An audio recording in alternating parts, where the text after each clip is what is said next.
On a scale of 1 to 10, 10 being the highest, gaano ka kabilib sa justice system sa Pilipinas? Go. 7. Kung walang tissue, anong pwedeng pamunas ng dumi sa mukha? Panyo. Anong month o buwan ka karaniwang nagbabakasyon? December.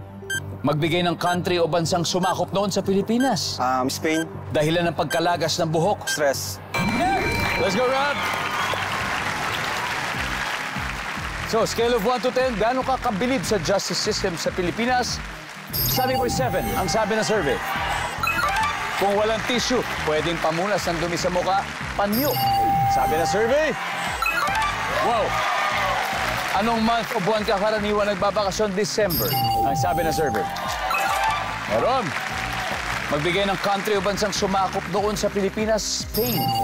Ang sabi ng survey natin. Go! Dahilan ng pagkalagas ng buhok, sabi mo stress. Sabi ng survey. Yun! 159. Nice one, Rap. 41 to go. Let's welcome back, Jack. Hello, Jack. Jack, may good news ako sa'yo. Ang mister mo, ibinigyan ka ng 159 points. Woo! 41 to go. Okay? Mas nakaka-nervous yun, ah. No, mas madali.